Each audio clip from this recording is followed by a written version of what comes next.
स्वागत है आपका हमारे YouTube channel GK with me में। जैसा कि आपको पता है हमने हरियाणा जीके की सीरीज शुरू की है। तो पहले वाली क्लासेस में हम 7 to 8 क्लासेस हरियाणा जीके की कर चुके हैं। उस क्लासेस में हमने हमारे हरियाणा का ऐतिहासिक परिचय का एक चैप्टर पूरा कंप्लीट पढ़ लिया है। आज की जो हमारी क्लास रहेगी वो हमारे नेक्स्ट चैप्टर से संबंधित रहेगी। ठीक है, जो पहले वाली क्लासेस थी वो आपकी हरियाणा की हिस्ट्री से लेकर मतलब उसमें आपकी समझ बन सके इसलिए थी। आई होप आपने वो क्लासेस देखी होंगी, तो आपको जितना भी हरियाणा की जो हिस्ट्री है, कैसे उसकी स्टार्टिंग हुई, वो सब समझ में आ गया होगा। आज की क्लास में हम पढ़ेंगे नेक्स्ट चैप्टर के बारे में। इस चैप्टर में मैं आपको बताऊंगी कि जैसे हमारा जो हरियाणा है वो आद्य ऐतिहासिक पीरियड में, ऐतिहासिक, प्राग ऐतिहासिक, सबसे पहले तो प्राग ऐतिहासिक, फिर आद्य ऐतिहासिक, उसके बाद ऐतिहासिक पीरियड में किस किस तरीके से रहा और उसमें क्या क्या चेंजेस आए, आज हमारे हरियाणा की स्थिति कैसी है। ठीक है, तो पहले वाली क्लासेस में हमने वैदिक सभ्यता में हरियाणा कैसा रहा, महाभारत के समय में हरियाणा कैसा रहा, उन सब के बारे में छोटी मोटी डिटेल के साथ में पढ़ा दिया था। यानी कि फुल एक्सप्लेनेशन से हमने उन क्लासेस में नहीं पढ़ा था, वो बस आपकी समझ बनाने के लिए था कि कैसे कैसे हमारे हरियाणा में चेंजेस आए। और जैसे आपके मैंने बताया था कि 100 से लेकर 200 ईस्वी तक, 100 ईसा पूर्व से 200 ईस्वी तक आपके हरियाणा में कोई भी पुस्तकें नहीं लिखी गई थी। वो उस समय में सिक्कों का जो प्रचलन था वो हरियाणा में था। हरियाणा में अभिलेख अंकित करवाए गए, सिक्के छपवाए गए। ठीक है, तो ये सब मूर्तियां बनाई गई, तो ये सब तो हम पहले पढ़ चुके थे। आज की क्लास हमारी रहेगी हरियाणा जो था हमारा वो प्राग ऐतिहासिक काल में कैसा था। ठीक है, हरियाणा प्राग ऐतिहासिक काल में किस तरीके से हमारे हरियाणा में चेंजेस हुए। और मैंने आपको बताया था कि जो हरियाणा है वो सबसे पहले वैदिक पीरियड में जैसे ब्रह्म आर्यव्रत कहलाता था और पूरा का पूरा यहाँ तक फैला तो आर्यव्रत बन गया हमारा इंडिया। ठीक है, बीच में महाभारत का युद्ध हुआ, उसमें योद्धे आए, अग्र आए, अर्जुनायन आए, तो ये कुनिंद आए, कुनिंदों ने कुषाण आए, कुषाणों ने आक्रमण किया योद्धियों को और कुनिंदों को हराया। वो सब हम पढ़ चुके थे। आज की क्लास में हम पढ़ेंगे कि जो हरियाणा है इसको, आपको पता है हिस्ट्री को 3 पार्ट्स में डिवाइड किया गया। ठीक है, जो एंशिएंट हिस्ट्री है आपकी उसमें ये तीनों पीरियड हम पढ़ते हैं जब हम हिस्ट्री को पढ़ते हैं। सबसे पहले आपका होता है पाषाण काल। ठीक है, जब हम हिस्ट्री की शुरुआत करते हैं तब शुरुआत में हम पाषाण काल को पढ़ते हैं। इसके बाद में आता है आपका कांस्य युग। ठीक है, कांस्य युग के बाद में आपका शुरू हो जाता है लौह युग। ठीक है, कौन सा युग है आपका, ये लौह युग। तो आपका जिस तरीके से ये 3 पीरियड है, इनमें आपकी जो एंशिएंट हिस्ट्री है उसको बांटा गया है। मतलब ये पहले वाली है जिसको हम पढ़ते हैं, इसके बाद से जो हिस्ट्री है वो स्टार्ट होती जाती है। ये पाषाण काल अब क्या था, पाषाण काल इसका नाम क्यों रखा गया, इसे कहा गया स्टोन एज। क्या नाम दिया गया, क्योंकि उस समय में जो मनुष्य था वो इंसानों की तरह नहीं रहता था, वह जानवरों की तरह अपना जीवन व्यतीत करता था। उस समय में उसे अधिक जानकारी नहीं थी, किसी भी चीज के साक्ष्य, कोई धातु से परिचित नहीं था, इंसान के रूप में ही नहीं रहता था बल्कि जानवरों जैसा जीवन व्यतीत करता था। इस पीरियड में कौन, मतलब जो भी इंसान थे वो आदि मानव का, जो आपने मतलब जब आप 6th क्लास में हो गए एनसीईआरटी में आपने चैप्टर पढ़ा होगा प्राग पाषाण काल के बारे में, जिसमें प्राग ऐतिहासिक के बारे में बताया गया है। ठीक है, इसे ही प्राग ऐतिहासिक काल भी कहा जाता है। स्टोन एज इसे इसलिए कहते हैं क्योंकि ये मतलब इसमें जो आदि मानव था उसे धातुओं की कोई भी जानकारी नहीं थी, वह सिर्फ पत्थरों के बारे में जानता था। इसके बाद जो नेक्स्ट पीरियड था कांस्य युग, इसे कांस्य युग क्यों कहा गया, क्योंकि यहाँ तक पहुंचते पहुंचते जो आदि मानव था उसने किसका आविष्कार कर लिया, किसकी खोज कर ली थी, कांसे की। ठीक है, इसीलिए इसे क्या नाम दिया गया, कांसा युग नाम दिया गया। ये आपने पढ़ा होगा T+T=K, टिन तांबा प्लस टिन। सबसे पहले हम तांबा लिखते हैं, क्या आएगा, तांबा। जब तांबा में हम टिन मिला देते हैं तो वो क्या बन जाता है, आपका कांसा बन जाता है। ठीक है, तो ये कांसा जो था इसीलिए इसे क्या नाम दे दिया गया, कांस्य युग नाम दिया गया। इसके बाद मैंने आपको ये भी बताया था कि जो हमारे यहाँ पर ऋग्वैदिक पीरियड हुआ, वैदिक काल हुआ। वैदिक काल के बाद में, वैसे तो आपकी इससे पहले वैदिक पीरियड भी था, लेकिन वैदिक पीरियड के बाद में उत्तर वैदिक काल में जो इंसान था उसने क्या खोज लिया, लोहे की खोज कर ली थी। पहले वो और धातुओं से परिचित था, जैसे तांबे से, टिन से, कांसे से, पर उसके पास लोहा नहीं था।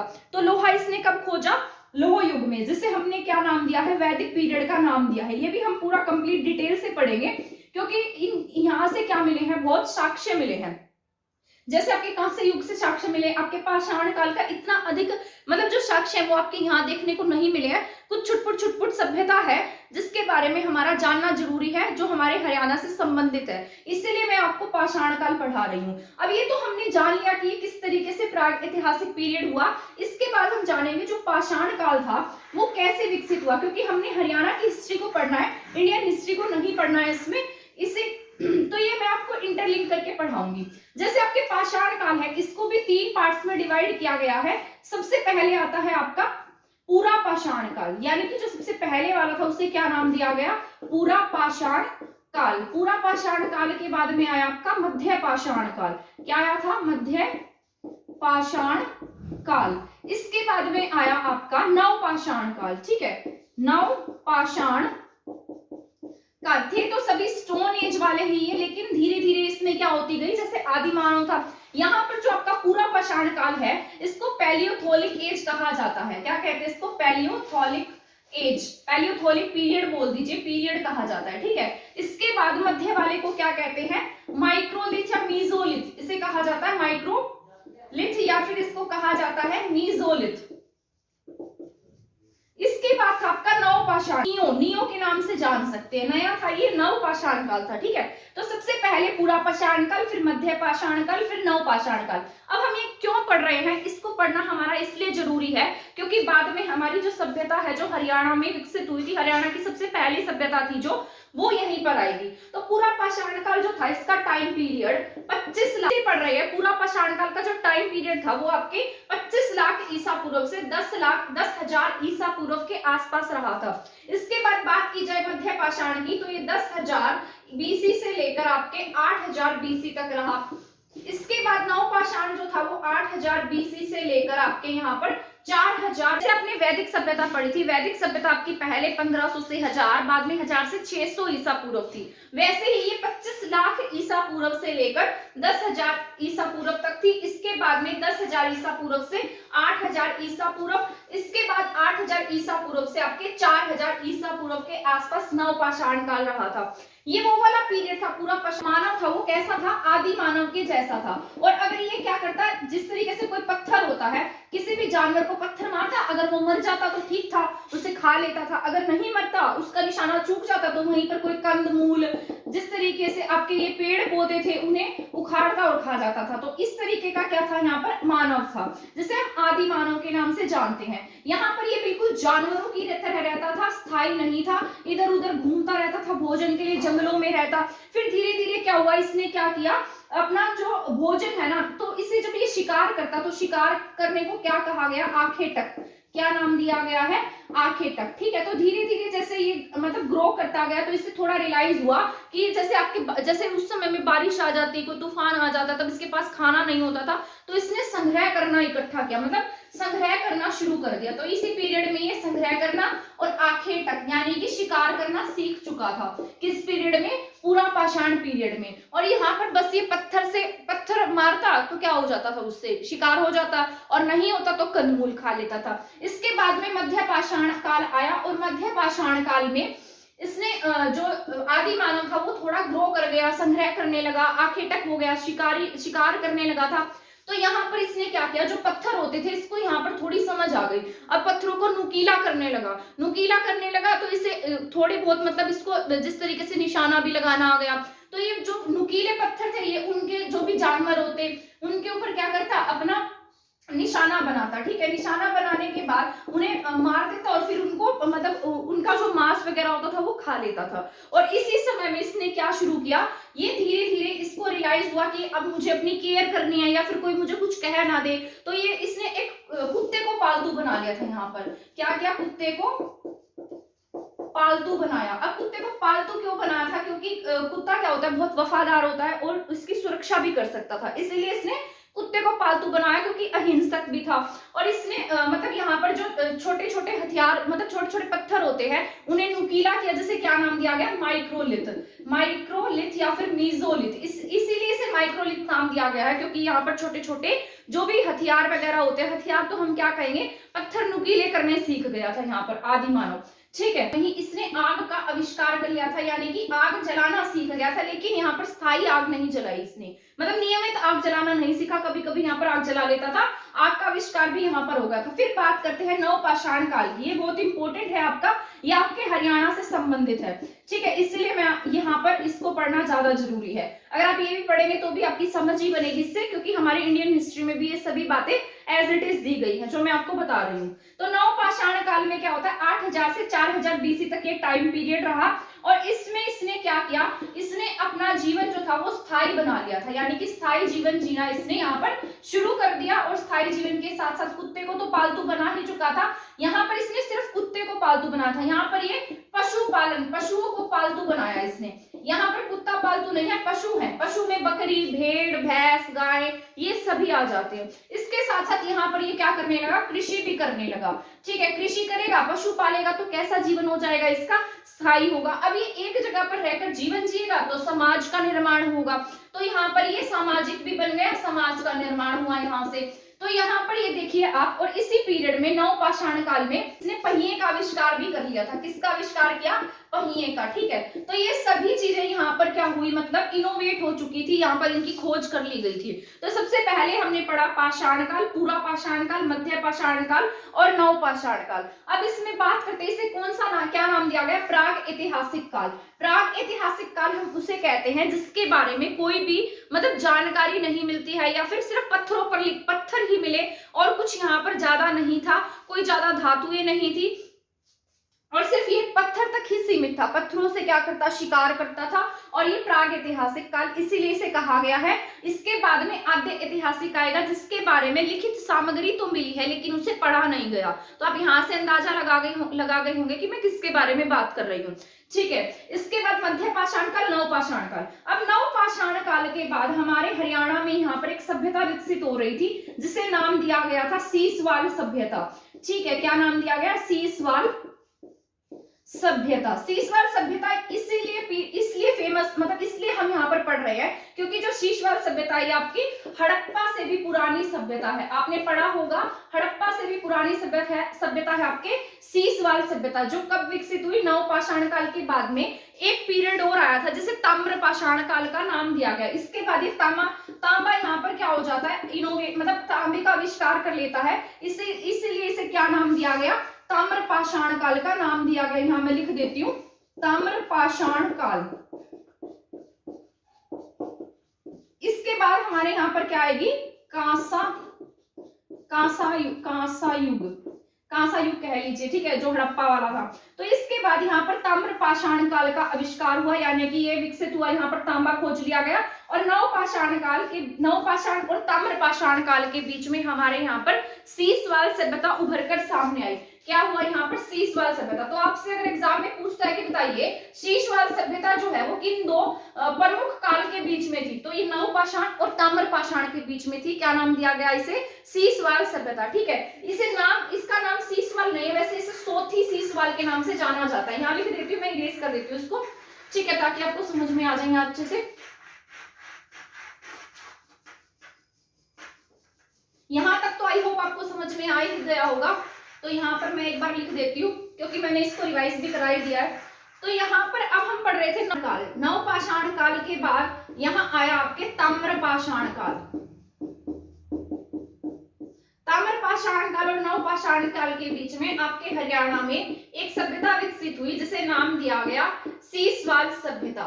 सीसवाल सभ्यता को क्या कहा जाता था, सोथी सीसवाल। अब आप पूछेंगे कि ये सोथी क्या है, यहाँ पर सोथी सीसवाल क्या है, हमने तो कभी पढ़ा ही नहीं इसके बारे में, है ना। इसे सोथी सीसवाल इसलिए नाम दिया गया क्योंकि सोथी जो है एक प्लेस है और ये कहाँ पर है, राजस्थान में है, ठीक है, राजस्थान में। ऐसा माना जाता है कि जो सीसवाल सभ्यता के लोग थे ये सभी कहाँ रहते थे, इस तरीके से राजस्थान की पट्टी की तरफ रहा करते थे, और ये खेती करते करते कहाँ की तरफ आ गए, आपके हरियाणा में आ गए, और हरियाणा के हिसार की तरफ आए। हिसार का एक गांव था जिसका नाम था सीसवाल, और सोथी कहाँ का था, राजस्थान का, ठीक है। तो सोथी आपके राजस्थान में था और सीसवाल आपके हिसार में था। तो सोथी से सीसवाल तक पहुंचे तो इसे क्या नाम दिया गया, सोथी सीसवाल सभ्यता का नाम दिया गया, ठीक है। तो ये जो सीसवाल है इसे कई जगह पर हाकड़ा संस्कृति का नाम भी दिया गया, हाकड़ा सभ्यता भी इसे कहा गया है क्योंकि क्योंकि जो आपकी आज की घग्गर नदी है वही क्या थी, पहले हाकड़ा थी। ठीक है, और ये जो सीसवाल सभ्यता ऐसा माना जाता है कि ये दृश्यवती नदी और कहीं कहीं पर चेतांग नदी भी कहीं कहीं लिखा है, इनके किनारे पर विकसित हुई थी। पहले चेतांग नदी, दृश्यवती, कहीं कहीं से हाकड़ा सभ्यता का नाम दिया गया। हाकड़ा इसलिए कहा गया क्योंकि हाकड़ा क्या आपकी आज वाली घग्गर नदी है। तो ऐसी पुरानी बहुत सारी मान्यताएं हैं। हाकड़ा आपको पता है ये राजस्थान में से हाकड़ा कहा जाता है, इसलिए इसे क्या नाम दिया गया, हाकड़ा सभ्यता का नाम दिया गया। हाकड़ा के साथ साथ ये वैसे ज्यादा कहां पर एक्टिव थी आपके, ये राजस्थान में एक्टिव थी। राजस्थान के सोथी से लेकर हरियाणा तक फैल गई थी, इसलिए इसे क्या नाम दिया गया, सीसवाल नाम दिया गया। और ये कौन से पीरियड में मतलब ज्यादा एक्टिव हुई, कब ये विकसित हुई थी, नवपाषाण काल और ताम्रपाषाण काल के बीच में। नवपाषाण काल का टाइम पीरियड कितना था, 8000 बीसी से 4000 बीसी, यानी कि 4000 ईसा पूर्व तक था। ठीक है, और आपकी जो सीसवाल सभ्यता ये कब, सीसवाल सभ्यता ये 4600 ईसा पूर्व से 3800 ईसा पूर्व के बीच में विकसित हुई। तो आप देख लीजिए कि इसका जो टाइम पीरियड है ये कब आएगा, आपके नवपाषाण काल के पीरियड में ही आएगा। तो इसीलिए हमारा जो सीसवाल सभ्यता है इसको पढ़ना जरूरी है।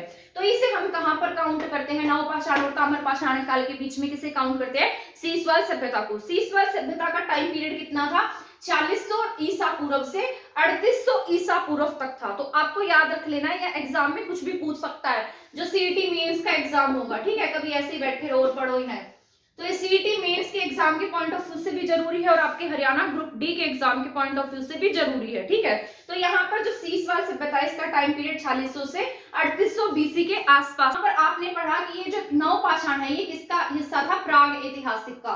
और ताम्रपाषाण काल भी जो है ये आपके किसका हिस्सा था, ये प्राग ऐतिहासिक और ऐतिहासिक, आद्य ऐतिहासिक के बीच का था। इसे हम वैसे आद्य ऐतिहासिक में काउंट करते हैं। तो हम क्या पढ़ेंगे, जो सीसवाल सभ्यता है ये कब विकसित हुई है आपके यहाँ पर, मैं यहाँ लिख देती हूँ। जो सीसवाल सभ्यता है ये किसके दो टाइम पीरियड के बीच में थी, एक आपके प्राग ऐतिहासिक और प्राग ऐतिहासिक के साथ साथ आद्य ऐतिहासिक। तो इसके बीच में कौन सी थी आपकी, सीसवाल सभ्यता, आद्य ऐतिहासिक। और इसके बीच में क्या पढ़ते हैं हम, सीसवाल सभ्यता को। यहाँ पर आपने पढ़ा होगा जो सीसवाल सभ्यता थी आपके हड़प्पा से भी पुरानी सभ्यता थी। मैंने आपको पढ़ाया था सीसवाल जो है इसकी खुदाई कब हुई थी, 1970 में हुई थी। और ये किसके द्वारा की गई थी, केयू के यूनिवर्सिटी जो थी उसके द्वारा की गई। इसके साथ साथ मैंने आपको पढ़ाया था जो मीठाथल है, मीठाथल की खुदाई 1968 में हुई थी। मैंने आपको बताया था कि जो सीसवाल सभ्यता है ये सबसे पुरानी है, लेकिन इसकी खुदाई क्या हुई है, बाद में हुई है। इस पर काम कब हुआ, 1970 में हुआ है। और मीठाथल जो है ये इससे पुराना, मतलब मीठाथल नया है एज कम्पेयर टू सीसवाल। ठीक है, सीसवाल ज्यादा पुराना है और मीठाथल हड़प्पा वाली साइड में आ जाता है। तो ये आप देखिए कौन सी किस में आ रहा है, प्राग ऐतिहासिक और आद्य ऐतिहासिक के बीच में है, लेकिन मीठाथल आद्य ऐतिहासिक में आता है, हड़प्पा पीरियड में आता है। तो ये पुराना, ये सीसवाल ज्यादा पुरानी है और मीठाथल की खुदाई क्या हुई, इससे पहले हो गई। तो ये दोनों क्या थे, अपोजिट थे, मैंने आपको ये बताया भी था। तो सीसवाल सभ्यता 1970 के आसपास रही, 1968 के आसपास रही। इस प्रकार से प्राग ऐतिहासिक आद्य ऐतिहासिक के बीच में सीसवाल सभ्यता पनपकर सामने आई। इसके बाद हमारे यहाँ पर आद्य ऐतिहासिक पीरियड आया जिसमें हड़प्पा विकसित हुई थी, वो हम पढ़ेंगे कल की क्लास में। ठीक है, तो यहाँ तक आज की क्लास में हमने पढ़ा है जो टोटल हमने पढ़ा है उसको एक बार समराइज कर लेते हैं। सबसे पहले हमने पढ़ा पाषाण काल। ठीक है, पाषाण काल में क्या था आपके यहाँ पर, 3 टाइम पीरियड में इसको बांटा गया था, जिसमें से आपके पूरा पाषाण काल था। पूरा पाषाण काल के बाद में आपके यहाँ पर मध्य पाषाण काल हुआ, मध्य पाषाण काल के बाद में आपके यहाँ पर नव पाषाण काल हुआ। ठीक है, तो ये 3 टाइम पीरियड आपके यहाँ पर हरियाणा में एकदम उभर कर सामने आए। हरियाणा में नहीं, पूरे इंडिया की एंशिएंट हिस्ट्री की बात है ये। जब हम हिस्ट्री पढ़ते हैं तो इन सब चीजों को पढ़ते हैं। पहले वाला जो पीरियड था वो आपका 25 लाख ईसा पूर्व से लेकर 10,000 ईसा पूर्व के बीच में था, जिसमें जो आदमी था वो आदि मानव की तरह रहता था। ये सब हम पढ़ चुके हैं। ठीक है, इसमें स्थायी जीवन नहीं था इसका, ये सिर्फ शिकार करता और कुछ चीजों का संग्रह करना सीख गया था। इसके बाद हम मध्य पाषाण काल के बारे में पढ़ा हमने। मध्य पाषाण काल में इसने कुत्ते को पालतू बनाया, केयर करने लगा, आग की खोज हो गई थी यहाँ पे।